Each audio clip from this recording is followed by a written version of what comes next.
Hello everyone, good evening. मैं शरद यादव एक बार फिर से आप सभी का स्वागत है आपके अपने यूट्यूब चैनल ग्लैंस एकेडमी पर। दोस्तों, इस क्लास में आप मेरे साथ कर रहे हैं विजन आईएएस की टेस्ट सीरीज, जो कि यूपीएससी 2024 प्रीलिम्स जो आपका 16 जून को आयोजित है, उसके लिए फुल टेस्ट सीरीज मैं करा रहा हूं। इससे पहले मैंने सब्जेक्ट वाइज सीरीज भी लगभग सभी सब्जेक्ट की कराई थी और फुल टेस्ट भी ऑलरेडी हमने 4 से 5 कर लिए थे। और इस टेस्ट के मैंने टेस्ट नंबर 14 का जो पार्ट 1 हुआ था, जिसमें 49 क्वेश्चन कंप्लीट किए थे, उसका सेकंड पार्ट आज हम लोग कंप्लीट करेंगे 50 क्वेश्चन। इधर भी थोड़ा व्यस्त था, लेकिन अब मैं पूरी तरीके से फ्री हूं, तो आपको डेली पीटी 365 की क्लासेस भी मिलेंगी। जो अपडेटेड वाली थी जनवरी से मार्च, वो मैंने कल ही कंप्लीट करा दी थी। और कल से आपको बचे हुए जो पीटी 365 है अप्रैल से लेकर दिसंबर 2023 तक का, जिसमें साइंस और एनवायरमेंट है, उसकी क्लासेस मिलेंगी। और डेली एक फुल टेस्ट पेपर भी मिलेगा आप लोगों को। तो इन सभी चीजों के लिए आपको हमारे चैनल को फॉलो करना होगा और साथ में टेलीग्राम चैनल को फॉलो कर लेना, जिसका लिंक डिस्क्रिप्शन बॉक्स में, क्योंकि वहां पे हर प्रकार की अपडेट आपको मिलती रहती है। तो यहाँ पर हम लोग कर रहे थे दोस्तों फुल टेस्ट में मैंने आपको बताया भी था टेस्ट नंबर 14 में कि आपको constitution, political system, governance, geography, history, economy, social development, ecology, environment, science और करंट अफेयर, ये सारे टॉपिक्स इसमें इंक्लूड है। और इसमें हम लोगों ने ऑलरेडी क्वेश्चन नंबर 49 कर लिए थे। क्वेश्चन नंबर 50 से हम शुरू करेंगे।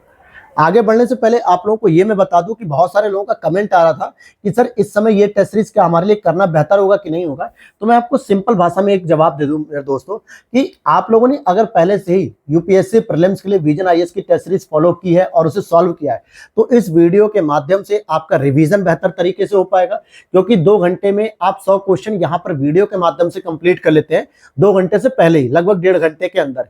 जबकि पेपर लेके बैठते तो शायद वो चीजें नहीं हो पाती। दूसरा, नए नए डायमेंशन को आप सीख पाते। जिस तरीके से मैं एलिमिनेट करता हूं, जिस पैटर्न पे मैं सिखाता हूं आपको, वो चीजें भी आपको सीखने को मिलती हैं। तो इसलिए बिल्कुल आप लोग वीडियो को पूरा देखा करिए लास्ट तक, ताकि सभी क्वेश्चन का एक रिवीजन जरूरी है। क्वेश्चन नंबर 50 से शुरू करते हैं हम लोग। क्या है क्वेश्चन नंबर, कि वर्ष 2023 में सामाजिक क्षेत्र की योजनाओं के लिए बजटीय आवंटन के संदर्भ में निम्नलिखित बातों पर आपको विचार करना है। अब भाई, सामाजिक क्षेत्र का मतलब क्या होता है? जो सोशल सिक्योरिटी से संबंधित जो क्षेत्र होते हैं उनके पे बात की जा रही है। जिसमें पहला स्टेटमेंट कह रहा है, प्रधानमंत्री आवास योजना के लिए आवंटित राशि में निरंतर वृद्धि हुई है क्या? जो प्रधानमंत्री आवास योजना है उसके लिए 2023-24 के बजट में क्या निरंतर वृद्धि हमें देखने को मिली है जैसे पिछली साल थी? तो हम कहेंगे नहीं सर, बिल्कुल नहीं वृद्धि देखने को मिली है। ऐसा क्यों मैं कह रहा हूं? क्योंकि आप देखोगे 2023-24 में जो ग्रामीण घटक है, अर्थात कि जो प्रधानमंत्री आवास योजना जो ग्रामीण स्तर पे, उसमें 13% की कम से कम वृद्धि तो की गई। लेकिन जो प्रधानमंत्री आवास योजना शहरी होती है, दोनों तरीके की होती है ना, एक ग्रामीण में भी देते हैं, एक शहर में भी देते हैं। शहरी योजनाओं के अंतर्गत 13% की कमी कर दी गई है। इसका मतलब है कि अगर आप देखोगे कि ग्रामीण में तो वृद्धि हुई है, लेकिन शहरी में वृद्धि नहीं हुई है। वहीं 2022-23 में आप देखोगे 3.2% की वृद्धि थी। तो कहीं ना कहीं धीरे धीरे जो है कि किसी में वृद्धि हुई है और किसी में कमी हुई है। अगर हम टोटल की बात करें, प्रधानमंत्री आवास योजना ग्रामीण और शहरी दोनों को मिला के अगर हम बात करेंगे, तो 79,590, अर्थात कि 79,590 करोड़ रुपए की धनराशि आवंटित की गई है ग्रामीण और शहरी दोनों के लिए। लेकिन प्रधानमंत्री जो ग्रामीण आवास योजना है, जिसके लिए अलग से इसी में आवंटन होता है, उसमें तो 13% की वृद्धि थी, लेकिन शहरी वाले में 13% की कमी देखने को मिली। तो पहला प्रश्न तो गलत हो गया। दूसरा, पहली बार मनरेगा के लिए आवंटन को कम करके 50,000 करोड़ रुपए आवंटित किया गया। बिल्कुल नहीं सर, आवंटन जो है कि मनरेगा में कितना किया गया? 60,000 करोड़ रुपए ही किया गया है। कितना किया गया? 60,000 करोड़ रुपए। तो देखा जाए तो कमी तो हुई है, लेकिन इतनी नहीं हुई है। तो 60,000 करोड़ रुपए दिए गए, ये भी गलत। प्रधानमंत्री ग्राम सड़क योजना के आवंटन विगत वर्षों में अनवरत कमी हुई है क्या? जो ग्राम सड़क योजना होती है प्रधानमंत्री की, अगर विगत वर्षों में आप देखोगे तो लगातार वृद्धि हुई है। क्योंकि 2021-22 का जो बजट था, जिसमें 13,992 करोड़ रुपए दिए गए थे, फिर उसके बाद 19,000 करोड़, फिर 19,000 करोड़ और फिर 19,000 करोड़। तो ना तो कोई वृद्धि हुई है और ना ही कोई कमी हुई है। इसका मतलब है यहाँ पे कोई भी स्टेटमेंट सही नहीं है, तीनों ही गलत दिए गए हैं। अगले प्रश्न को अगर हम देखें, क्वेश्चन नंबर हमारा 51 है। क्या कहता है क्वेश्चन नंबर हमारा 51? प्रायः सुर्खियों में रहने वाले यूनिटी मॉल, कई बार सुना होगा आपने यूनिटी मॉल के बारे में। ये एक जिला एक उत्पाद और जीआई टैग उत्पादों को बढ़ावा देते हैं। यह पूंजी निवेश के लिए राज्यों को विशेष सहायता 2023-24 में योजना का एक हिस्सा है। तो दोनों बातें सही। यूनिटी मॉल जो है कि प्रत्येक जिले में खोलने का प्रयास किया जाएगा, या कई बड़े बड़े शहरों में भी खोलने का प्रयास किया जाएगा, जहां पर हर एक जिले में या यूं कहते हैं एक सामान्य भाषा में कि सामान्यतः इनको राजधानियों में ओपन किया जाएगा। कहाँ पे? राजधानियों में। और वहां पे क्या होगा, हर डिस्ट्रिक्ट का जो भी स्पेशल प्रोजेक्ट होगा या प्रोडक्ट होगा जिसको जीआई टैग भी मिला होगा, उन सभी को एक ही जगह पे प्रदर्शित किया जाएगा। जैसे मान लेते हैं कि लखनऊ की राजधानी, मतलब यूपी की राजधानी लखनऊ है। अब लखनऊ में एक यूनिटी मॉल खोल दिया गया, तो फिर आगरा का पेठा फेमस है तो आगरा के पेठे वहां पे शो किए जाएंगे। बनारसी साड़ी फेमस है तो बनारसी साड़ी को फेमस किया जाएगा। और गोरखपुर के जो है कि टेराकोटा फेमस है तो उसको प्रेजेंट किया जाएगा। इसी तरीके से ब्लैक पॉटरी करके आजमगढ़ की फेमस है तो उसको पेश किया जाएगा। तो हाथरस की हिंग फेमस है तो उसको पेश किया जाएगा। तो एक यूनिटी मॉल ऐसा बनाया जाएगा ताकि एक जगह लोग जो है कि हर एक अपने जिले से संबंधित जो भी उनके स्पेशल प्रोडक्ट हैं जीआई टैग पे एक जिला एक प्रोडक्ट के रूप में उसे प्रमोट किया जाएगा। और पूंजी निवेश के लिए राज्यों को विशेष सहायता भी इस दौरान दी गई थी 2023-24 में। तो बिल्कुल सही बात है, दोनों ही बातें यहाँ पे सही है, इसलिए सी ऑप्शन इज करेक्ट हो जाएगा। क्या होगा? सी ऑप्शन इज करेक्ट हो जाएगा। अगला प्रश्न है आपका 52। प्रायः सुर्खियों में रही नई कर व्यवस्था के संदर्भ में निम्नलिखित में से कौन सा सही नहीं है? देखिए, नई कर व्यवस्था की बात करेंगे तो बजट 2023-24 में एक नई टैक्सेशन प्रोसेस को जो है कि अपडेट किया गया। इससे पहले क्या होता था, आपने सुना होगा कि अगर आप लोग 2.5 लाख रुपए तक ईयरली कमा रहे हो तो इस पे कोई टैक्स नहीं होगा। अगर उससे अधिक कमा रहे हो तो 50,000 रुपए का रिबेट मिल जाता था, प्लस जो है कि 12,500 रुपए टैक्स का जो है कि छूट मिल जाती थी। तो टोटल अगर देख लो तो 3 लाख रुपए तक अगर आपकी सैलरी है तो आपको 0 टैक्स देना पड़ता था। फिर 5 लाख तक का अलग अलग क्राइटेरिया, लेकिन अब इस क्राइटेरिया को बढ़ा के 7 लाख रुपए तक का कर दिया गया है। तो इस तरीके से आप देखोगे जो नई टैक्सेशन प्रोसेस आई है उसके बारे में बात की जा रही है। कौन सा व्यवस्था सही नहीं है ये पूछ रहा है। देखिए, यह एक डिफॉल्ट व्यवस्था है, लेकिन इसके तहत पुरानी कर व्यवस्था को पूरी तरह से अस्वीकार नहीं किया जाएगा। बिल्कुल सही बात है। अगर डिफॉल्ट का मतलब क्या होता है, यहाँ पे डिफॉल्ट का मतलब फौजरी नहीं है। कई बार आप लोग मोबाइल वगैरह में अगर अपने फंक्शन को देखो तो कई बार होता है डिफॉल्ट का मतलब होता है जो जैसे वैसे ही रहने दो या फिर मैनुअली उसे सेट कर दो। तो जिसका मन है वो पुरानी टैक्सेशन प्रोसेस को फॉलो कर सकता है, जिसका मन है वो न्यू टैक्सेशन को फॉलो कर सकता है। ठीक। दूसरा है, इसमें कोई अस्वीकार नहीं होगा। व्यक्ति निम्न कर दरों के विकल्प चुन सकते हैं किंतु इसमें छूट और कटौतियों का दावा नहीं किया जाएगा। बिल्कुल सही बात है। आप चाहे तो लो टैक्स रेट को आप चुन सकते हो, लेकिन इसमें जो कटौती है या छूट है वो हो सकता है आपको नहीं मिलेगी। ये बात भी सही है। यह करदाताओं को उनकी इच्छा अनुसार पैसों को निवेश करने की सुविधा देती है।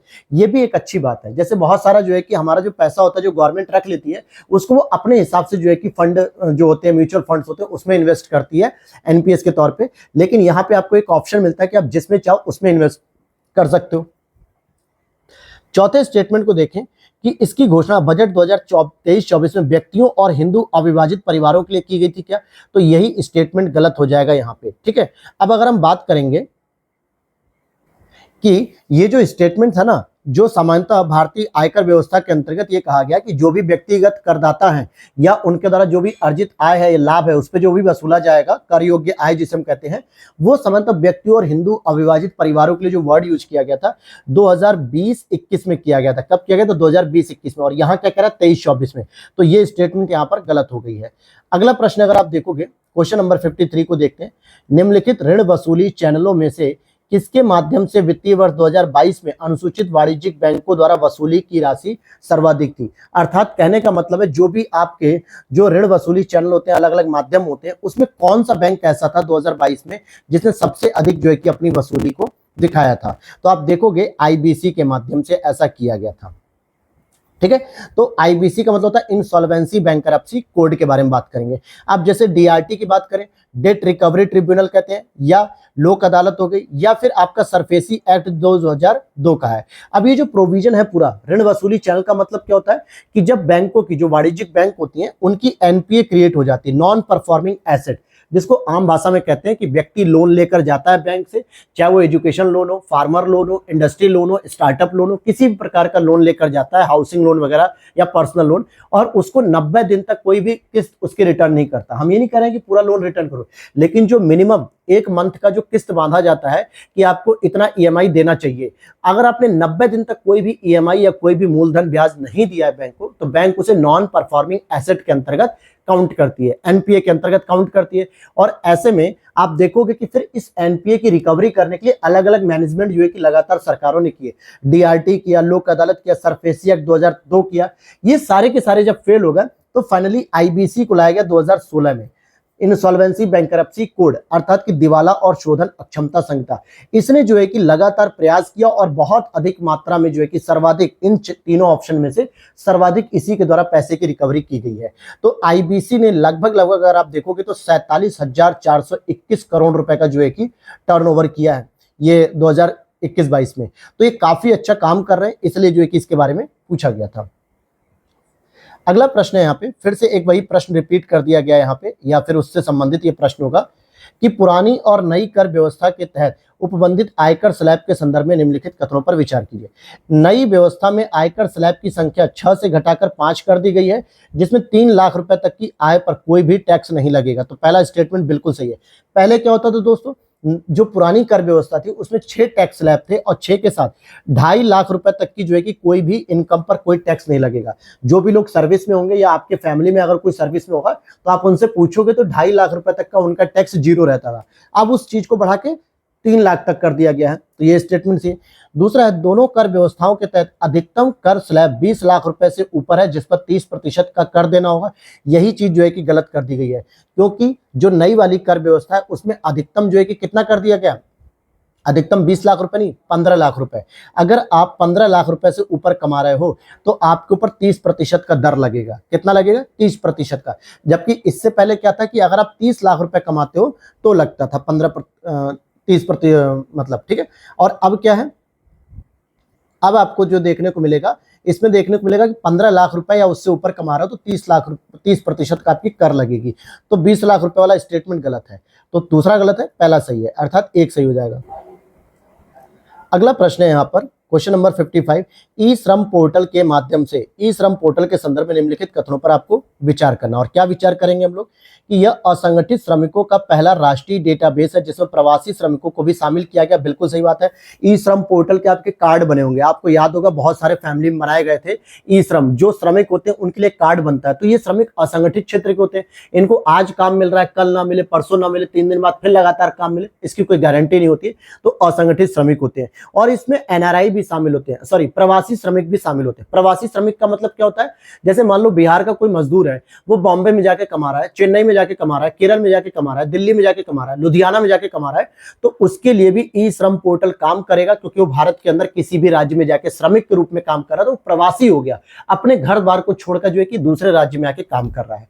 ठीक है, तो ये बात तो सही है। दूसरा, इसको एमएसएमई मंत्रालय द्वारा विकसित किया गया, यही बात गलत है, क्योंकि ये श्रम मंत्रालय से संबंधित है। इसे श्रम और रोजगार मंत्रालय द्वारा असंगठित श्रमिकों के लिए तैयार किया गया था। कौन सा मंत्रालय था? श्रम और रोजगार मंत्रालय। तो दूसरा गलत हो गया, इसका मतलब ए ऑप्शन से पहला वाला। अगला प्रश्न है, leadership group for industrial transition, यानी कि जिसको हम लीड कहते हैं, लीड आईटी के संदर्भ में निम्नलिखित कथनों पर विचार करते हैं। क्या विचार करेंगे हम लोग? यह पहली ऐसी वैश्विक उच्च स्तरीय पहल है जिसका लक्ष्य भारी उद्योग में नेट जीरो उत्सर्जन को प्राप्त करना है। बिल्कुल सही बात है। ग्लोबल स्तर पे पहली बार किया जा रहा है, जिसका ये टारगेट है कि जितनी भी हैवी इंडस्ट्री है, चाहे वो ऑटोमोबाइल इंडस्ट्री हो, चाहे वो न्यूक्लियर इंडस्ट्री हो, या फिर आपका स्टील इंडस्ट्री हो, किसी भी प्रकार की जो हैवी इंडस्ट्री है उसमें हम नेट जीरो उत्सर्जन को प्राप्त करने का लक्ष्य रखते हैं। बिल्कुल सही बात है ये। दूसरा है, यह उन देशों और कंपनियों को एकजुट करता है जो पेरिस समझौते के लक्ष्यों की प्राप्ति हेतु कार्रवाई करने के लिए प्रतिबद्ध है। यह भी बात बिल्कुल सही है कि हाँ भाई, हम बिल्कुल एकजुट हैं और इनकी कार्रवाई को करने के लिए प्रयत्नशील हैं। तो ये भी सही है। भारत फ्रांस के साथ लीड आईटी का संस्थापक सदस्य है। अब यहीं पर आपकी जो है कि स्टेटमेंट तीसरा वाला गलत हो जाएगा। क्यों मैंने कहा गलत हो जाएगा? क्योंकि मुख्य रूप से इसकी जो पहल की गई थी संस्थापक सदस्य के रूप में, यहाँ पे स्वीडन और भारत की सरकारों के द्वारा किया गया था इसके लिए सम्मेलन, न कि फ्रांस के लिए। तो फ्रांस यहाँ पे नहीं था, भारत और स्वीडन है। और साथ में वर्ल्ड इकोनॉमिक फोरम जो होता है ना, वर्ल्ड इकोनॉमिक फोरम यानी कि विश्व आर्थिक मंच, इसके द्वारा यह समर्पित है। और इस लीड आईटी की जो शुरुआत हुई थी वो 2019 में की गई थी, इसलिए तीसरा गलत है। पहला और दूसरा अर्थात सी ऑप्शन सही हो जाएगा। अगला प्रश्न है, खुली अर्थव्यवस्था में जीडीपी सदैव जीएनपी के समान होती है। देखिए, जीडीपी सदैव जीएनपी के समान होती है। हालांकि मैंने आपको इकोनॉमिक्स जो मेंस की सीरीज चला रहा था उसमें मैंने स्टार्टिंग के कुछ लेक्चर्स में खुली और बंद अर्थव्यवस्था के बारे में बताया है। बहुत सारे लोगों के कमेंट आ रहे थे कि सर आप वर्ल्ड ज्योग्राफी और इंडियन इकोनॉमी के साथ अदर सब्जेक्ट की जो मेंस की क्लास करा रहे थे वो क्यों नहीं करा रहे हैं, क्योंकि उससे भी कई ज्यादा लोगों के कॉल्स मेरे पास आए, मैसेजेस आए, क्योंकि बहुत सारे एस्पिरेंट को ये क्लास पसंद आ रही थी मेंस वाली। लेकिन ड्रॉबैक क्या था कि इसी दौरान यूपीएससी का प्रीलिम्स एग्जाम बिल्कुल सर पर है, तो उन लोगों ने कहा कि सर प्लीज प्रीलिम्स एग्जाम तक रुक जाइए, उसके बाद अगर आप कराएंगे तो हम लोगों को भी बेनिफिट मिल जाएगा, नहीं तो लास्ट में क्या होगा, क्लासेस इतनी हो चुकी होंगी आपकी कि हमें बर्डन लगेगा और फिर हम इन क्लासेस को मिस कर जाएंगे। तो उनकी रिक्वायरमेंट थी, तो मुझे भी लगा सही बात है, यूपीएससी प्रीलिम्स पे अभी बच्चों को फोकस करने दो, अभी उन्हें डिस्टर्ब ना किया जाए, तो इसीलिए वो क्लासेस प्रीलिम्स होते ही जो है कि शुरू कर दी जाएंगी। अच्छा, बात करेंगे खुली अर्थव्यवस्था। बंद अर्थव्यवस्था किसी देश की नहीं है दोस्तों। खुली अर्थव्यवस्था का मतलब होता है कि जब भी कोई देश आयात और निर्यात की क्रियाविधि करता है अपनी आवश्यकताओं के अनुसार, तो उसे खुली अर्थव्यवस्था कहते हैं। दुनिया में ऐसा कोई देश नहीं है दोस्तों जो केवल और केवल अपने ही संसाधनों से अपना गुजारा कर ले। उसे किसी न किसी चीज की जरूरत पड़ती तो आयात करता है, और कुछ चीजों की उसके पास अधिकता होती तो उसे बेचकर पैसे कमाता है, यानी निर्यात करता है। तो खुली अर्थव्यवस्था में जीडीपी जीएनपी के बराबर होती है, कभी नहीं हो सकती। क्यों? क्योंकि आप यहां पे देखो, जो जीडीपी है और अगर आप जीएनपी तक जाओगे तो डी से एन पे आने का, यानी gross domestic product, gross national product, तो डोमेस्टिक से अर्थात आपको नेशनल पर आने के लिए आपको डेप्रिसिएशन का सामना करना पड़ेगा, यानी कि कुछ वैल्यू ह्रास का भी सामना करना पड़ेगा। ये चीज मैं इकोनॉमिक्स में बता दूंगा, तो यहाँ पे समान तो हो ही नहीं सकती। सिंपल भाषा में कह दें कि अगर हम कह दें कि हमारे भारत की जीडीपी मान लो 60 रुपए है, ठीक है, तो हमारे भारत की जो जीएनपी होगी दोस्तों, हो सकता है वो 58 रुपए, 2 रुपए की कटौती जरूर होगी। क्यों होगी ये सब मैं बाद में बता दूंगा। तो यानी पहला स्टेटमेंट गलत है। दूसरा, जीडीपी में विदेशी व्यापार का उच्च अनुपात अर्थव्यवस्था में उच्च स्तर के खुलेपन का संकेत है। बिल्कुल सही बात है भाई, विदेशी व्यापार अगर आपके यहाँ ज्यादा हो रहा है ना, आयात निर्यात, तो इसका मतलब है कि आपकी अर्थव्यवस्था ज्यादा खुली हुई है। हम लोग सीमित मात्रा में नहीं करते, और आज भारत देखो बहुत अधिक मात्रा में आयात भी करता है, बहुत अधिक मात्रा में निर्यात भी करता है। इसका मतलब है कि दूसरा स्टेटमेंट सही है, पहला गलत है। अगला प्रश्न है, फाइनेंशियल ईयर 2022 के दौरान भारत के सेवाओं के व्यापार के संदर्भ में निम्नलिखित कथनों पर विचार कीजिए। भारत विश्व का सबसे बड़ा सेवा निर्यातक देश है क्या? मानते हैं कि हम सेवा का निर्यात दोस्तों करते हैं, लेकिन अगर देखा जाए तो 2022 के फाइनेंशियल ईयर के हिसाब से हम 7वें नंबर पे थे। किस नंबर पे थे? 7th पोजीशन पे थे, पहले नंबर पे नहीं थे, तो पहला गलत हो गया। भारत के कुल सेवा निर्यात में सॉफ्टवेयर और व्यावसायिक सेवाओं की सामूहिक हिस्सेदारी बृहत्तम है। बिल्कुल सही बात है, हम लोग सबसे अधिक जो है कि सॉफ्टवेयर इंडस्ट्रीज का जो है कि सप्लायर करते हैं, सबसे अधिक हम सर्विसेज इसी की देते हैं। लगभग आप देखोगे 60% से अधिक योगदान है, 60% से अधिक योगदान है, तो दूसरा सही है। अगला प्रश्न यहाँ पे डीजी सक्षम। अब देखो, जैसे आपने देखा होगा गवर्नमेंट के द्वारा कई सारे एप्लीकेशन बनाए गए। एक बनाया गया डिजी लॉकर, ठीक है, जिसमें आप अपने हाई स्कूल, 10th, ग्रेजुएशन, गाड़ी के पेपर, आरसी और पॉल्यूशन, या फिर अपने सीटेट के रिजल्ट, बहुत सारे रिजल्ट जो है कि आप लोग डिजी लॉकर पे अपलोड कर सकते हो और डिजी लॉकर से वहां से डाउनलोड भी कर सकते हो। उसी तरीके से गवर्नमेंट के द्वारा एक डिजी सक्षम नाम का एप्लीकेशन बनाया गया, और ये किससे संबंधित है? यह नौकरी की तलाश करने वाले युवाओं की रोजगार क्षमता में सुधार के लिए सॉफ्ट और डिजिटल कौशल पर एक स्वचालित ऑनलाइन या ऑफलाइन प्रशिक्षण कार्यक्रम प्रदान करता है। तो बिल्कुल सही बात है कि जो छात्र नौकरी की तलाश कर रहे हैं उनके लिए रोजगार प्राप्त करने के लिए कुछ स्किल ओरिएंटेड करता है, डिजिटली तौर पे उन्हें स्किल्ड करता है, ट्रेनिंग देता है। बिल्कुल सही बात है। और यह निजी क्षेत्र के सहयोग से राष्ट्रीय करियर सेवा परियोजना द्वारा संचालित एक निःशुल्क कार्यक्रम है। बिल्कुल, इसके लिए कोई भी पैसा नहीं लगता है, ये बिल्कुल निःशुल्क कार्यक्रम होता है। तो यहाँ पे दोनों ही सही है, पहला और दूसरा दोनों सही है। आगे देखते हैं हम लोग। अगला प्रश्न है, क्वेश्चन नंबर 60 की बात करें कि 1960 के दशक में भारतीय अर्थव्यवस्था कई अनिश्चितताओं के दौर से गुजर रही थी। इस संदर्भ में निम्नलिखित में से कौन से इन अनिश्चितताओं के कारण हो सकते हैं? जब 1960 के जो है भारतीय अर्थव्यवस्था कई अनिश्चितताओं से गुजर रही थी, तो कौन कौन से ऐसे थे भाई? 1960 के दशक का मतलब हो गया कि पहली चीज तो चाइना और पाकिस्तान से युद्ध, क्योंकि हमने 1962 में भी जो है कि एक युद्ध किया, फिर 1965 में भी हमने एक युद्ध किया, चाइना से 62 में और पाकिस्तान से 65 में किया। दूसरा, अगर आप देखोगे तो उसी समय भीषण सूखा भी पड़ा था। देखिए, कराधान की निम्न दरें, ये कोई प्रोविजन नहीं था 1960 में, भी 10 ही साल हुए थे हमारे देश को, तो कराधान की कोई निम्न दर या उच्च दर का प्रॉब्लम नहीं था हमारे यहाँ, बल्कि दो मेन कारण थे, पहले और दूसरे, तो इसलिए ए ऑप्शन इज करेक्ट होगा। अगला पॉइंट है, भारत और सिंगापुर के बीच में फिनटेक समझौते का प्राथमिक निहितार्थ क्या है? अब जरा देखो, फिनटेक ये मैंने करंट अफेयर्स में पढ़ाया भी होगा अभी आपको पीटी 365 में।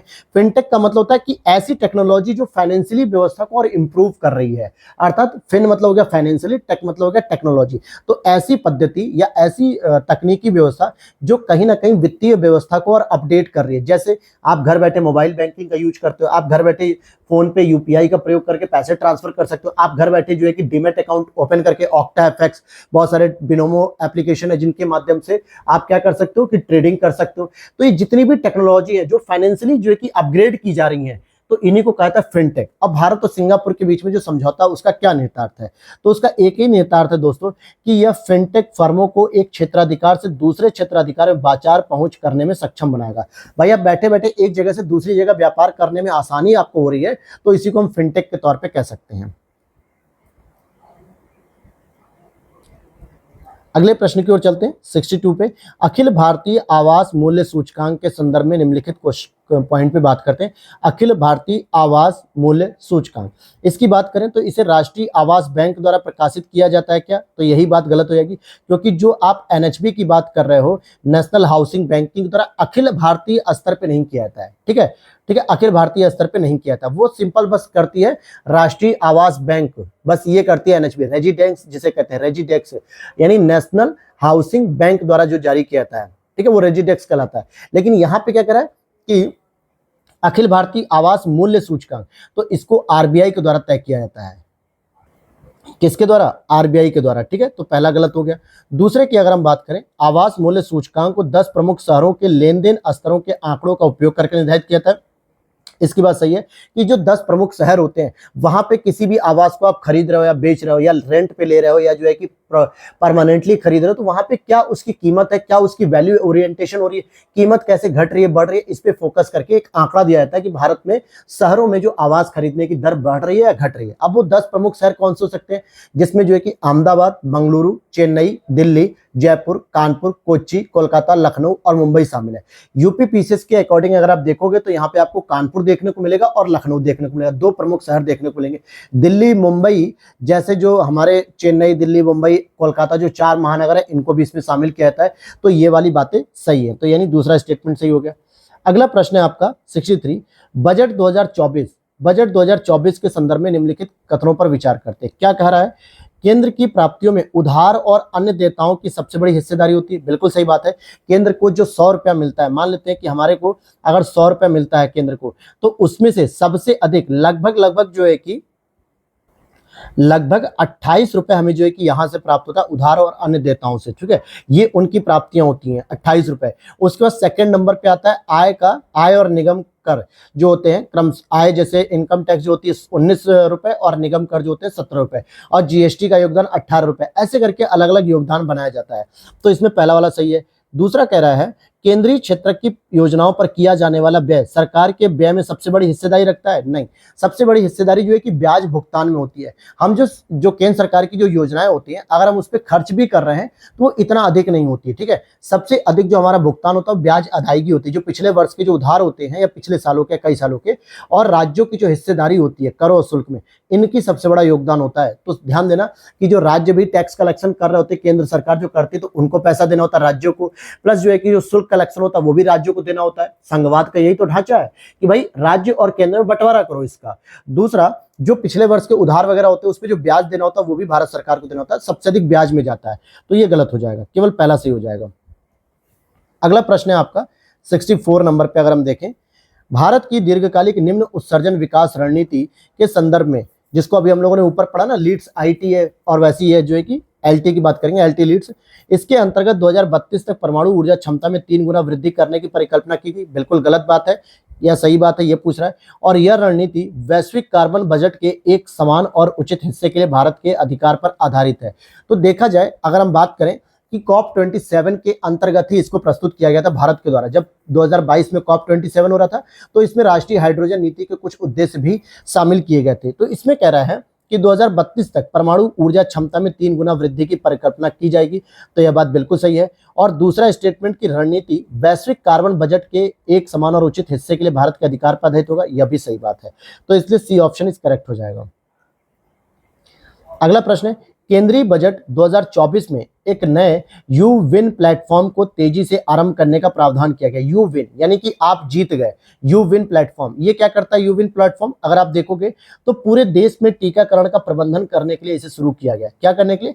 कि आपको टीकाकरण बढ़ चढ़ के करना पड़ेगा। टीकाकरण जो है कि मिशन इंद्रधनुष के तहत जो बच्चों को, माताओं को किए जा रहे हैं, तो इसलिए यू विन एक प्लेटफॉर्म शुरू किया गया जिसपे इसकी सारी अपडेट रहेगी। तो ए ऑप्शन इज करेक्ट हो जाएगा।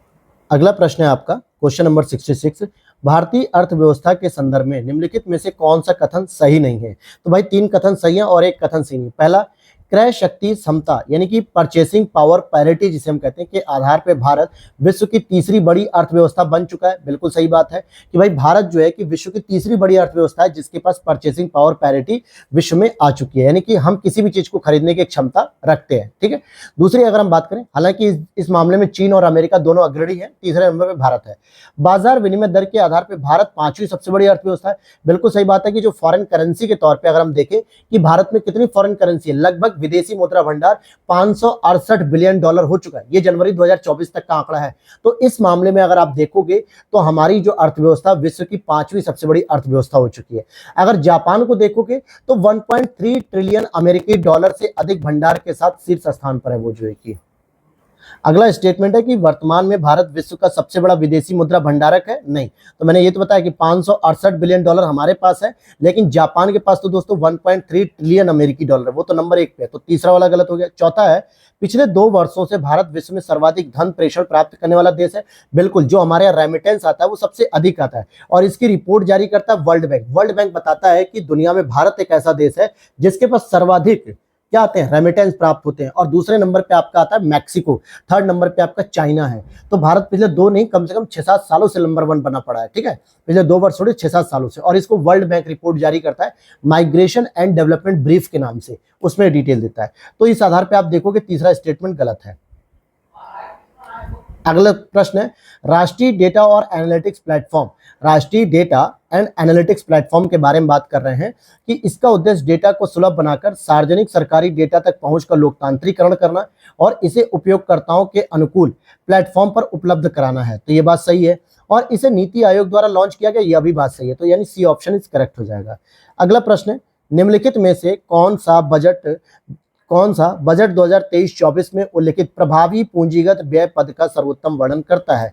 तो भाई इसके लिए अगर आप देखोगे कि कौन सा ऐसा वर्ड है जो प्रभावी पूंजीगत व्यय के लिए इंपॉर्टेंट है, तो यह पूंजीगत व्यय और पूंजीगत परिसंपत्तियों के सृजन हेतु राज्यों को दिए गए सहायता अनुदान का योग है।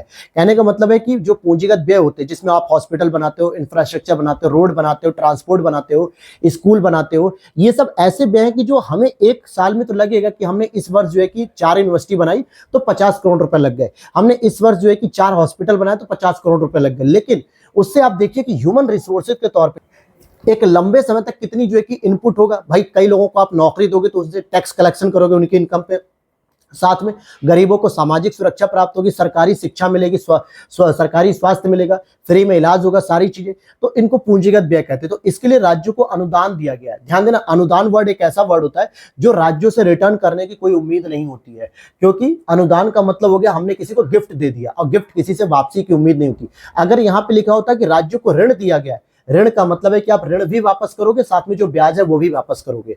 तो इसलिए राज्य सरकारों को अनुदान दिया गया केंद्र सरकार के द्वारा कि आप भी अधिक से अधिक पूंजीगत व्यय पे खर्च करिए, ताकि प्रत्येक स्टेट के द्वारा एक बेसिक इंफ्रास्ट्रक्चर और बेसिक जो है कि पूंजीगत व्यय के मॉडल को तैयार किया जाए। तो यही जो है कि वर्ड यूज किया गया था। अगला प्रश्न है आपका 69, बजट 2023-24 में कृषि त्वरक कोष की घोषणा की गई थी। इसका मतलब क्या है कि कृषि पद्धतियों में बदलाव लाने तथा उत्पादकता और लाभप्रदता बढ़ाने के लिए आधुनिक प्रौद्योगिकियों को उपलब्ध कराना, या इसी को हम कह सकते हैं कि एग्री स्टार्टअप जो फंड थे, एग्री स्टार्टअप फंड, यानी एग्रीकल्चर में भी नए नए स्टार्टअप्स को ओपन किया जाए। जो नए नए यूथ है वो स्टार्टअप्स के माध्यम से एग्रीकल्चर को और टेक्नोलॉजी से कनेक्ट करने का प्रयास करें। तो इसी को कहा गया था एग्री स्टार्टअप्स।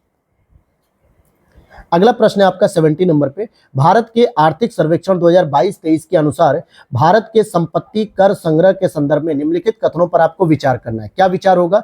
कि भारत का संपत्ति कर संग्रह OECD देशों से अधिक है, यह बात गलत है। और संपूर्ण भारत देश में संपत्ति कराधान की समान व्यवस्था है, यह भी गलत है। अगर आप देखोगे तो अलग अलग व्यवस्था है, जैसा कि नगर पालिका की वित्तीय व्यवस्था पे एक रिपोर्ट आई थी आरबीआई की, जिसने स्पष्ट कह दिया था कि जो भारत की संपत्ति कर संग्रह है ना, वो ओईसीडी की तुलना में बहुत कम है, बहुत कम है। यानी कि ये मान के चलो कि जैसे भारत में अगर आप देखोगे तो 0.2% है, जबकि ओईसीडी देशों में 1.1% है। इस मामले में बहुत कम है, ये रिपोर्ट में कहा गया था। क्लियर है। और अगर हम बात करें कि ये जो आपका कहा जा रहा है कि देश में संपत्ति कराधान की एक समान व्यवस्था, तो ऐसा नहीं है, राज्यों में करों में व्यापक असमानता है।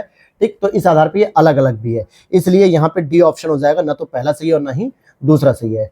अगला प्रश्न है यहाँ पे क्वेश्चन नंबर 71, महत्वपूर्ण खनिजों के संदर्भ में बात की जा रही है। भाई महत्वपूर्ण खनिजों के बारे में बात करेंगे तो क्या करें, सौर फोटोवोल्टिक संयंत्रों, पवन फार्मों और इलेक्ट्रिक वाहनों के उत्पादन के लिए उनके जीवाश्म ईंधन आधारित प्रतिरूपों की तुलना में अधिक खनिजों की आवश्यकता होती है, तो ये बात सही है। दूसरा, लिथियम का सर्वाधिक उत्पादन अर्जेंटीना में होता है, जबकि कोबाल्ट का सर्वाधिक उत्पादन चीन में होता है। तो अभी मैंने कल ही PT 365 की अपडेटेड क्लास में मैंने पढ़ाया था कि यहां पर आप देखोगे कि लिथियम का जो उत्पादन है दोस्तों, वो सर्वाधिक कौन सा देश कर रहा है, सर्वाधिक उत्पादन ऑस्ट्रेलिया में होता है। कहां पर, ऑस्ट्रेलिया में। और जबकि कोबाल्ट का सर्वाधिक उत्पादन कांगो लोकतांत्रिक गणराज्य में होता है, तो दूसरा स्टेटमेंट गलत है। अगर मैं भंडार की बात करूंगा तो लिथियम का सबसे अधिक भंडार बोलीविया में है। भारत और अर्जेंटीना के बीच में लिथियम के खनन के लिए एक समझौता भी हुआ था, यही टॉपिक मैंने कल पढ़ाया था कि भारत 5वां दुनिया का देश है जिसके बाद लिथियम के भंडार लगभग 5.7 मिलियन टन है, लेकिन बोलीविया के पास सबसे अधिक है, 29 पॉइंट के आसपास है या 19, कल मैंने पढ़ाया था। तो ए ऑप्शन करेक्ट हो जाएगा। अगला प्रश्न है, ऋण जीडीपी अनुपात अंतराल निम्नलिखित कथनों पर विचार कीजिए, कि भाई जितना आप ऋण दे रहे हो वो जीडीपी के रेफरेंस में कितना जो है कि अनुपात आ रहा है। तो इसमें आप देखोगे बेसल 3 का जो मानक है कि ऋण जीडीपी अनुपात और इसकी दीर्घकालिक प्रवृत्ति के बीच अंतराल का उपयोग प्रति चक्रीय पूंजी बफर स्थापित करने के लिए एक मार्गदर्शक के रूप में हो सकता है। यह बात सही है। इसका मतलब क्या है कि आप जितना भी ऋण दे रहे हो और आपके देश की जो जीडीपी है उसका अनुपात होना चाहिए, ये बेसल मानक 3 है। और इसके तहत कहा गया कि प्रत्येक वाणिज्यिक बैंकों को 12% जो है कि रिजर्व रखना चाहिए, तो कहीं ना कहीं पूंजी का बफर स्थापित करेगा, तो ये अच्छी बात है। वहीं उच्च ऋण जीडीपी अनुपात वास्तविक अर्थव्यवस्था में बैंकिंग क्षेत्र की प्रभावी और सक्रिय भागीदारी को दर्शाता है कि अगर आप उच्च ऋण जीडीपी अनुपात की वास्तविक अर्थव्यवस्था यानी कि 12% तक अगर आप मेंटेन कर पा रहे हैं तो ये बेहतर स्थिति है कि बैंक में इतनी ताकत है कि वो 12% रिजर्व भी रख रहा है, सीआरआर भी रख रहा है, एसएलआर भी रख रहा है, उसके बावजूद भी वो प्रॉफिट में चल रहा है। आप सीआरआर एसएलआर क्या, ये इकोनॉमिक्स की मेंस वाली सीरीज में जाके देख सकते हो, प्लेलिस्ट में डालोगे आईएसपीसीएस मेन सीरीज, वहां पे मिल जाएगी। तो ये दोनों ही बातें सही है, इसलिए सी ऑप्शन इज करेक्ट हो जाएगा। अगला प्रश्न है आपका 73, यहां आप देखोगे कि संशोधित ब्याज अनुदान योजना यानी जिसको हम लोग कहते हैं मिस का मतलब हो गया संशोधित ब्याज अनुदान योजना के बारे में कौन सा कथन सही है, कौन सा कथन नहीं सही है। ठीक है, इसको देख लेते हैं कि यह योजना किसानों को रियायती ब्याज दरों पर अल्पकालिक ऋण प्रदान करने के लिए प्रस्तुत की गई, यह भी सही है। और इस योजना के अंतर्गत किसानों को 3 लाख रुपए तक का कृषि ऋण 7% प्रति वर्ष की दर पर उपलब्ध कराया जाएगा, यह भी सही है। मिस योजना पशुपालन, डेयरी और मत्स्य पालन जैसी गतिविधियों को कवर नहीं करता, यह बात गलत है। इन गतिविधियों को भी कवर करता है, क्योंकि मुख्य रूप से जो कृषि, पशुपालन, डेयरी, पोल्ट्री या मछली पालन, इन सब में लगे हुए जो लोग किसान होते हैं इनको 3 लाख रुपए प्रोवाइड किया जाएगा। किसान को मतलब खेती किसानी वालों को नहीं, इनको प्रोवाइड किया जाएगा। तो इसलिए तीसरा गलत हो गया, केवल 2 युग्म सही है, पहले और दूसरे। अगला प्रश्न है, बजट 2023-24 में सिकल सेल एनीमिया के उन्मूलन के लिए एक मिशन की घोषणा की गई। इस संदर्भ में कथन क्या है कि इस मिशन का लक्ष्य 2030 तक सिकल सेल एनीमिया को समाप्त करना, तो गलत है दोस्तों, क्योंकि 2047 तक समाप्त करना है। दूसरा है, इसका लक्ष्य प्रभावित आदिवासी क्षेत्रों में 0 से 40 वर्ष की आयु के लोगों की सार्वभौमिक जांच करना है। अब यहां पर आपको कवर करना है कि क्या 0 से 40 वर्ष, तो बिल्कुल सही बात है कि 40 वर्ष की आयु के लगभग 7 करोड़ लोगों की जो है कि जांच करनी है। ये भारत सरकार का प्रयास है और टारगेट कितना है कि 2047 तक हम इसको समाप्त करें। और इसकी शुरुआत मध्य प्रदेश से शुरू की थी और शहडोल जिले से की गई थी, क्योंकि वहां पे सबसे अधिक जो है कि जनजाति लोग रहते हैं, इसलिए शहडोल जिले से शुरू कर दिया गया था। इसलिए दूसरा सही है, पहला गलत है, यानी दूसरा सही हो गया। अगला प्रश्न है 75 नंबर पे, भारत में खाद्य सुरक्षा के संदर्भ में निम्नलिखित कथनों पर विचार कीजिए। और हम लोग विचार करते हैं कि पिछले 5 वर्षों में भारत में खाद्य सब्सिडी में लगातार वृद्धि हुई है, क्या गवर्नमेंट लगातार वृद्धि दे रही है, तो ऐसा नहीं है। अगर आप देखोगे तो कुछ वर्षों में लगातार वृद्धि तो देखने को मिली थी, लेकिन 2020-21 में जो है कि बहुत तेजी से वृद्धि दिखी, फिर अचानक से 2021-22 में डाउन हो गई। तो इसका मतलब लगातार 5 वर्षों में नहीं है, अचानक से डाउन हो गई थी, तो पहला गलत हो गया। फिर सरकार ने प्रधानमंत्री गरीब कल्याण अन्न योजना के तहत मुफ्त खाद्यान्न वितरण कार्यक्रम शुरू किया, ये बात तो सही है। और अभी 2024 के इलेक्शन से पहले मोदी जी ने कहा था कि ये अगले 5 वर्ष तक और भी जारी रहेगी, यानी 2029 तक। ये वही योजना जिसमें दोस्तों 80 करोड़ लोगों को 5 किलो राशन दिया जा रहा है गरीब को, तो ये वही योजना है। तो इसको 5 साल के लिए और बढ़ा दिया गया। तो पहला तो गलत है, दूसरा सही है। अगला प्रश्न है यहाँ पे क्वेश्चन नंबर 76 की बात करेंगे। भारत में राष्ट्रीय परिवार स्वास्थ्य सर्वेक्षण यानी नेशनल फैमिली हेल्थ सर्वे वित्त वर्ष 2016 से वित्त वर्ष 2020 तक बेहतर कल्याण संकेतक प्रदर्शित करता है। इस संदर्भ में नेशनल फैमिली हेल्थ सर्वे 4 की तुलना में नेशनल फैमिली हेल्थ सर्वे 5 में बाल स्वास्थ्य निम्नलिखित किस संकेतक ने खराब प्रदर्शन किया है? तो इस दौरान कौन सा संकेतक ऐसा था? तो एनीमिया से पीड़ित बच्चों का अनुपात है। एनीमिया से पीड़ित बच्चों का अनुपात सबसे खराब रहा और इसको सुधारने के लिए प्रयास किया जा रहा है। और इसीलिए सिकल सेल एनीमिया जो है कि आप वर्ड सुन रहे हो जो योजना, वो इससे संबंधित है। नेक्स्ट प्रश्न है आपका, भारत में खाद्य तेल के आयात के संदर्भ में कथनों पर विचार कीजिए। भारत अपनी 50% से अधिक खाद्य तेल की आवश्यकता का आयात से पूरी करता है। कुल खाद्य तेल आयात में सूरजमुखी तेल की हिस्सेदारी 40% से अधिक है। भारत मुख्यतः इंडोनेशिया से सूरजमुखी तेल का आयात कर रहा है। तो देखो कि केवल एक स्टेटमेंट सही है, बाकी इसके 2 स्टेटमेंट गलत है। कौन सा स्टेटमेंट सही है? देखिए, पहला स्टेटमेंट तो सही है कि भारत जितनी भी अपनी खाद्य आवश्यकता है तेल की, लगभग 50% को तो आयात करता है। बिल्कुल सही बात है, ठीक है। तो ये बात तो सही हो गई। लेकिन दूसरे की बात अगर आप करोगे ना, तो सूरजमुखी तेल की हिस्सेदारी केवल 15% है दोस्तों, 40% कहाँ है? आज देखोगे आप जो है कि मुख्य रूप से लोग सरसों का तेल प्रयोग करते हैं, सरसों का तो तेल प्रयोग करते हैं, तो इसमें जो है कि सूरजमुखी का योगदान तो इतना हो ही नहीं सकता। तो इसीलिए आप देखोगे 15% की हिस्सेदारी। दूसरा, आप इंडोनेशिया से जो है कि सूरजमुखी नहीं बल्कि पाम ऑयल को आयात करते हैं। इंडोनेशिया, मलेशिया, थाईलैंड, ये जो आसियान वाले देश है ना, यहाँ से मुख्य रूप से पाम ऑयल को ही आयात किया जाता है, जबकि सोयाबीन के तेल की आवश्यकता को हम अर्जेंटीना से खरीदते हैं। क्लियर है बात? तो यहाँ पर ये चीजें समझ में आ गई। तो आपको केवल पहला गलत सही है, दूसरा तीसरा गलत है, इसलिए केवल एक सही हो जाएगा। अगला प्रश्न है 78, केंद्रीय बजट वित्त वर्ष 2019 से वित्त वर्ष 2024 तक के घटकों की प्रवृत्ति बतानी है। पिछले 5 वर्षों में सकल कर प्राप्तियों में लगातार वृद्धि की प्रवृत्ति हुई है, या पिछले 5 वर्षों में सरकार द्वारा पूंजीगत व्यय में लगातार वृद्धि की प्रवृत्ति देखी गई है? क्या सरकार लगातार पूंजीगत वृद्धि कर रही है? तो ये बात तो सही है कि भाई पूंजीगत स्तर पर व्यय किया जा रहा है, और ये चीज मैंने आपको बता भी दी कि पूंजीगत व्यय क्या होता है। लेकिन अगर आप देखोगे कि जो पहला स्टेटमेंट है वो आपका सही नहीं है। क्यों? क्योंकि पिछले 5 सालों में सकल कर प्राप्तियों में लगातार वृद्धि नहीं हुई, कुछ वर्ष घटे भी हैं, कुछ वर्ष बढ़े भी हैं। इसलिए आप देखोगे केवल दूसरा स्टेटमेंट तो सही है, पहला गलत है। अगला प्रश्न है invest India grid. Invest India grid का मतलब हो गया कि 79 में IIG इस प्लेटफॉर्म के संदर्भ में बात की जा रही है कि यह सभी आर्थिक और सामाजिक अवसंरचना उप क्षेत्रों में परियोजनाओं की प्रगति पर नजर रखने और समीक्षा करने के लिए केंद्रीकृत पोर्टल है क्या? तो हम कहेंगे हाँ, पहला स्टेटमेंट बिल्कुल सही है कि ये पोर्टल एक तरीके से है जो जितनी भी इकोनॉमिक और सोशल इंफ्रास्ट्रक्चर ना, उनकी परियोजनाओं पर नजर रखती है, उनकी रिव्यू देती है कि भाई कहाँ पे काम हो रहा है, कहाँ पे नहीं। दूसरे की अगर हम बात करें कि नेशनल इंफ्रास्ट्रक्चर पाइपलाइन को इन्वेस्ट इंडिया ग्रिड पर उपलब्ध कराया जा रहा है, तो यह भी सही है, पहला भी सही है, दूसरा भी सही है। तीसरे की अगर हम बात करें, यह निवेशकों को सार्वजनिक और निजी दोनों क्षेत्रों में प्रयोजकों से जोड़ता है, यानी कि प्रमोटर से जोड़ता है, तो यह भी सही है कि जहां पे कोई पब्लिक सेक्टर है या कोई प्राइवेट सेक्टर के लोग अगर जो कि परियोजनाओं को पूरा करना चाहते हैं प्रमोटर्स के रूप में, तो उनसे आप कांटेक्ट करके इन परियोजनाओं को पूरा कर सकते हो। इन्वेस्ट इंडिया ग्रिड यही है, ठीक है। इंडिया में इन्वेस्ट करने के लिए पूरा ग्रिड बनाया गया, जाल बनाया गया कि हर क्षेत्र में आप इन्वेस्टमेंट कर सकते हो। तो तीनों स्टेटमेंट यहाँ पर सही हो जाएंगे। अगला प्रश्न है यहाँ पर, गिफ्ट सिटी अंतर्राष्ट्रीय वित्तीय सेवा केंद्र IFSC व्यावसायिक गतिविधियों की वृद्धि के संदर्भ में निम्नलिखित कथनों पर विचार कीजिए। क्या क्या है कि IFSC को विशेष आर्थिक जोन स्पेशल इकोनॉमिक जोन अधिनियम 2005 के तहत शक्तियां प्रदान की गई हैं। बिल्कुल सही बात है कि जो इंटरनेशनल फाइनेंशियल सर्विस सेंटर हैं इनको 2005 के तहत शक्तियां दी गई, बिल्कुल सही बात है। दूसरा, व्यापार पुनर्वित्त पोषण के लिए एग्जिम बैंक की सहायक कंपनी स्थापित की जाएगी। सहायक कंपनी स्थापित होगी, बिल्कुल, क्योंकि एग्जिम बैंक का मतलब होता है एक्सपोर्ट इंपोर्ट यानी आयात और निर्यात। तो इससे संबंधित एक इनकी सहायक कंपनी की स्थापना की जाएगी जो इनको जो है कि वित्त पोषण करेगी, तो ये भी सही है।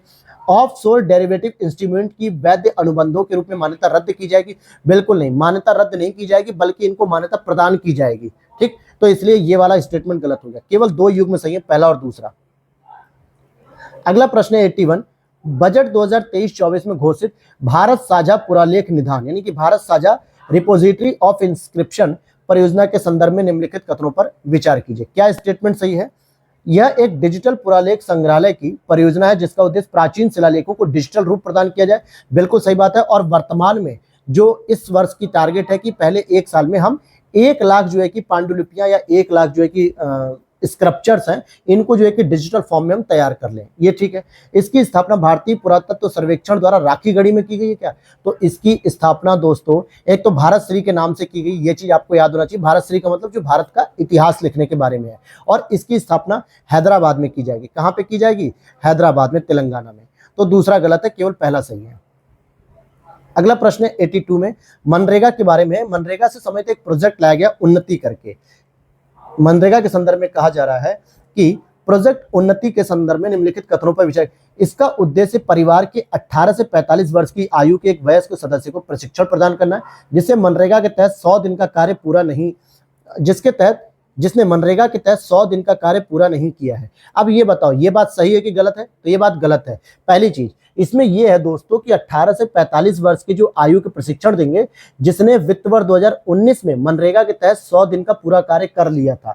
यहाँ पे ऐसा थोड़ी कि हम सजा देंगे भाई आपने 100 दिन का, अरे भाई उसने 100 दिन का कार्य पूरा नहीं किया, मान लो 80 दिन का किया, आपने 80 दिन का उसे भुगतान कर दिया, उसका मन नहीं है वो नहीं करेगा। लेकिन कुछ लोग ऐसे हैं जो अच्छा परफॉर्मेंस देते हैं अपने मनरेगा के काम में, और उनको जो है कि प्रमोट करने के लिए ही प्रोजेक्ट उन्नति लाया गया कि ताकि 18 से 45 वर्ष के लोगों का इसमें ट्रेनिंग दी जाए और उनके कौशल को बढ़ाया जाए, जिससे वो और भी बेहतर गतिविधि के साथ काम कर सके।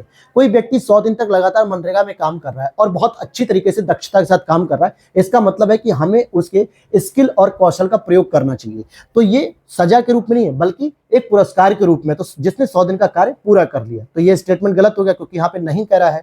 दूसरा है, प्रोजेक्ट उन्नति के तहत प्रशिक्षु की वृत्ति का संपूर्ण व्यय राज्य सरकारों द्वारा वहन किया जाएगा।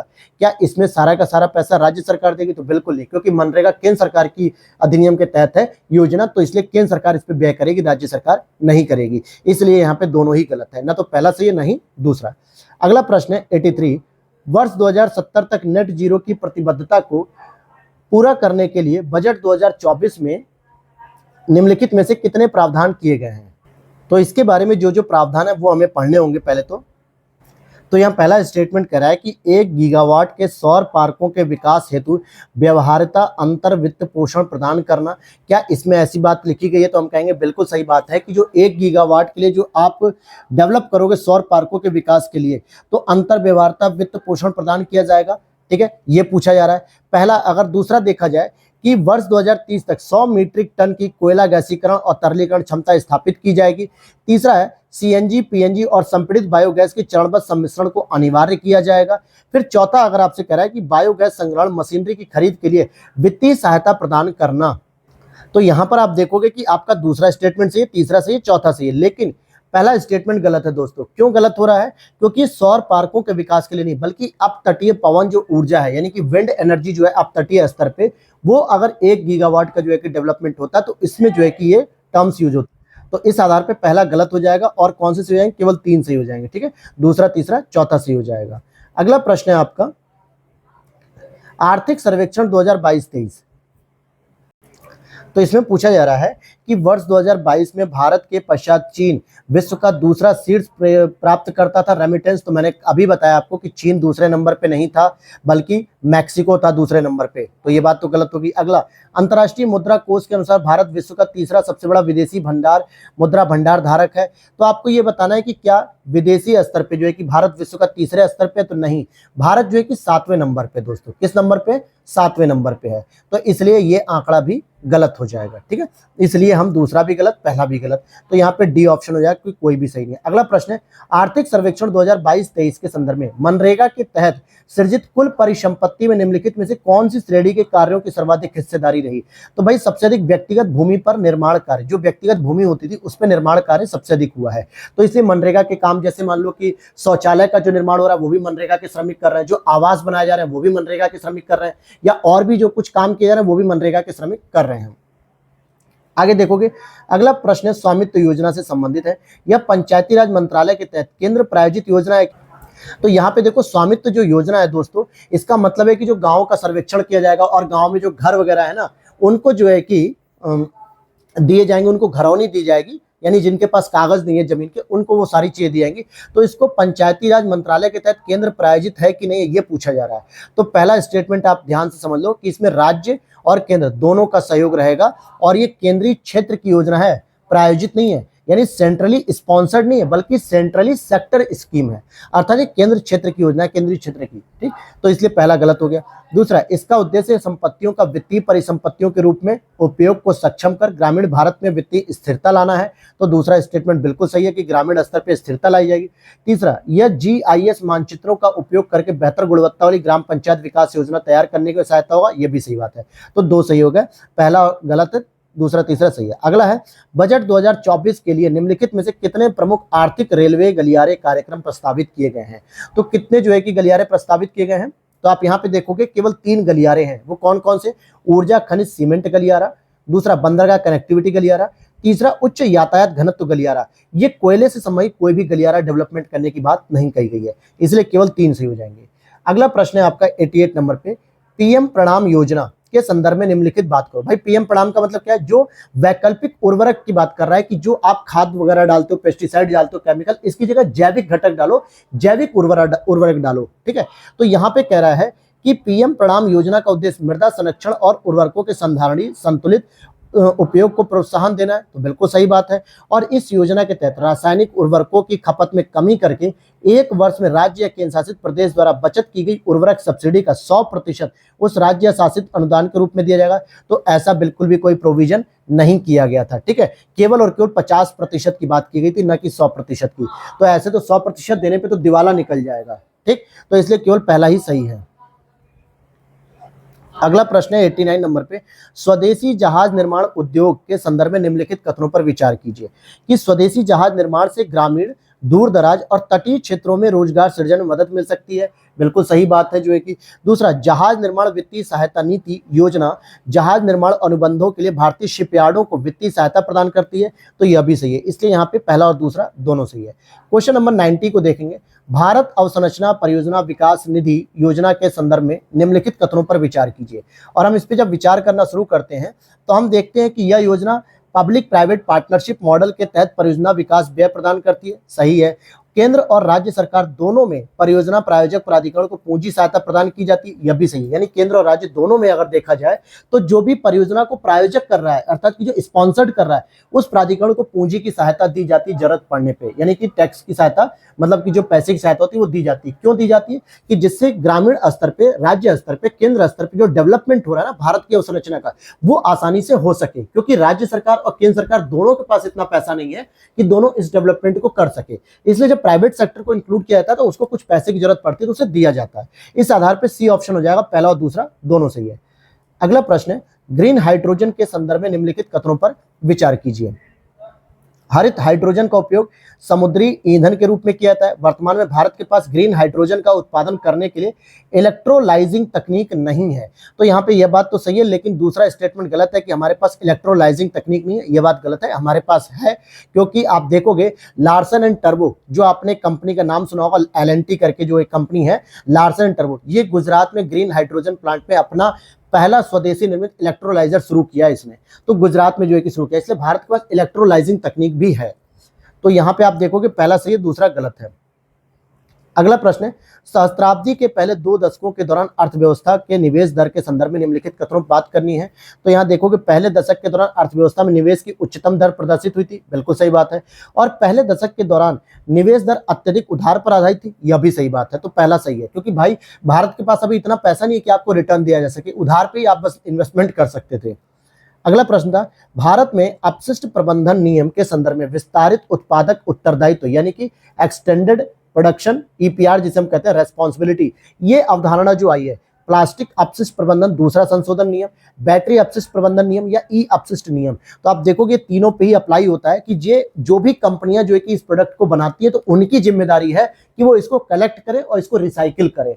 ठीक है, ये उनकी जिम्मेदारी है। और इस मामले में इंदौर नगर निगम पहला प्रोडक्ट, मतलब पहला प्राइज पाता है पहली बार। ठीक, तो ये चीजें मैंने करंट अफेयर से पढ़ाई भी है। अगला है MSME पोर्टल है और उनके उद्देश्य पूछे जा रहे हैं कि कौन कौन से सही है, कौन से नहीं सही है। तो आप देखोगे अगर आप चैंपियंस पोर्टल की बात करते हो दोस्तों, तो ये एमएसएमई के सामने आने वाली नकदी प्रवाह संबंधी कठिनाइयों का समाधान करने के लिए है। तो आप कह सकते हो कि ये बात गलत है, क्योंकि ये सिंगल विंडो का काम करता है, अर्थात कि जो भी आपको जो निवारण चाहिए, शिकायत निवारण चाहिए, उसके लिए एकल विंडो जो है कि काम करता है, ये किसी प्रकार का समाधान नहीं देता। दूसरा, समाधान पोर्टल एमएसएमई के शिकायत निवारण, तो देखिए इसके लिए चैंपियन था, और समाधान के लिए आप देखोगे तो ये वाला होना चाहिए, अर्थात ये क्रॉस दिया हुआ है। चैंपियन का मिलान इससे कर लो शिकायत निवारण के लिए, समाधान पोर्टल इससे कर लो पैसे की कमी के लिए, और उद्यम पोर्टल में पंजीकरण कराने के लिए संबंधित था, तो ये एमएसएमई पंजीकरण कराना था, तो केवल एक सही हो जाएगा।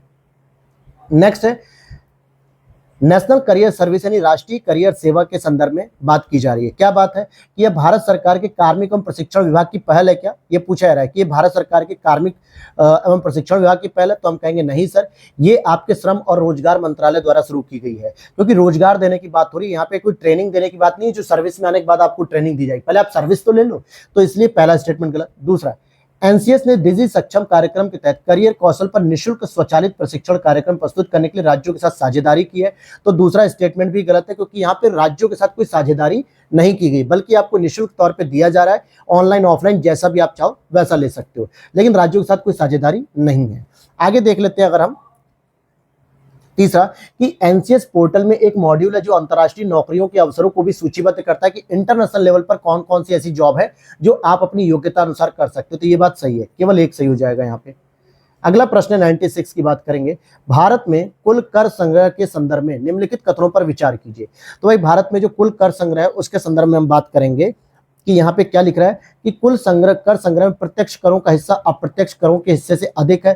बिल्कुल सही बात है कि जो डायरेक्ट टैक्स है ना, उसका जो है कि अगर आप देखोगे तो 6.7% हिस्सा आता है, और जो इनडायरेक्ट टैक्स होता है वो लगभग 4.9% हिस्सा है, तो पहला स्टेटमेंट तो सही है।